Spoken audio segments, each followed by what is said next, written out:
3D is a magic word for the automotive industry because new mobility needs new perspectives. Therefore, a laser scanning approach is necessary. Velodyne produces real-time 3D computing and software platforms, a market with enormous potentials, but also huge challenges. We want to talk about the different types of industry applications, the opportunities for any kind of vehicles, vessels or robots, and, last but not least, how will this change our lives? My name is Ralf Czepanski, welcome to the Business Debate.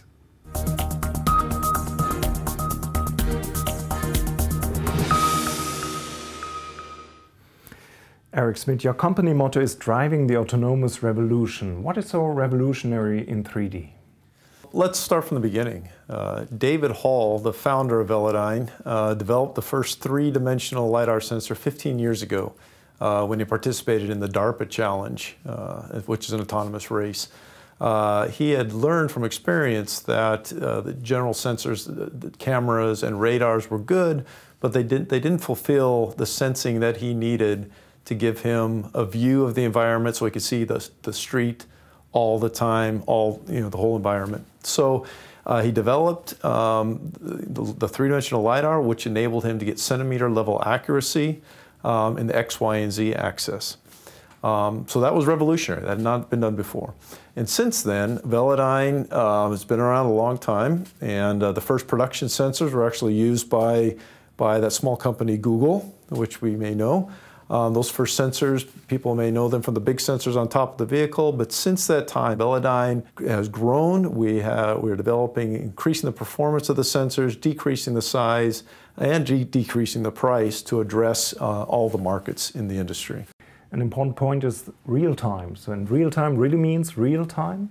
Yeah, absolutely. We are working with the speed of light. We're sending pulses out and detecting objects, and we get that information back into the sensor, and then we're able to output the point cloud into the AV computer, the autonomous vehicle computer, so that they can process the data and to provide their guidance for the vehicle.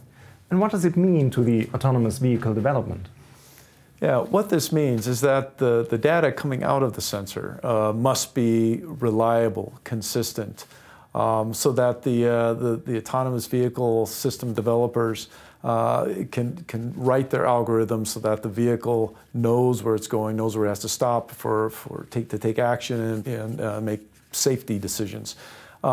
Where this plays a role is from all facets of autonomous, from ADAS systems, level 2+, up to level 5, which means fully autonomous without a steering wheel. So, for example, if you want to have a traffic jam assist, to highway pilot, to the fully autonomous, you need to have that consistent data coming out so they can write their algorithms.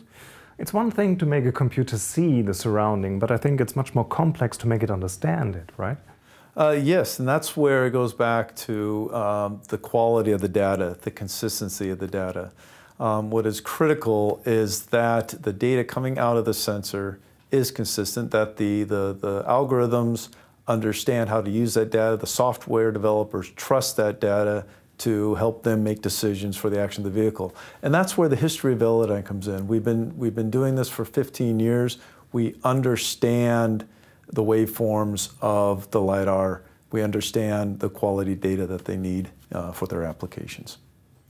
Which other markets will change in which way with 3D technology? We see autonomous making a big step in many markets. A good example is logistics. The future of autonomous trucking between cities, the possibility of delivering urban deliveries where a follow-me application such as DHL Street Scooter has been testing, where the driver is walking and the vehicle is following him to the various delivery points. Also, testing has been going on with companies GM Cruise and DoorDash, for example, have been delivering food, restaurant food. And also an example also is Amazon. I think that's a good one to say, hey, Amazon, they're developing an autonomous delivery system as well. The application of 3D technology in these markets, how will this affect us in our everyday life? I think we're going to be seeing some great things happening. One thing that's a common denominator to what we see is time. Everything takes more time, but with autonomous, for example, when you're in your car, when you're driving and you're in a traffic jam, you have to concentrate on the traffic jam, or you're driving on the freeway, you're concentrating on driving. If you have the ability to push a button and say, hey, I'd like to go into autonomous mode, that gives you time back. You have time to relax. You have time to work if you want to, time to read, time that we just don't have a lot of nowadays. And I think other examples of getting time back are also back into the logistics side, where you can, on your smartphone, order some food, or order an autonomous delivery of some product, and take advantage of that. Eric Schmidt, thanks for your insights. And thank you for joining us. See you next time at the Business Debate.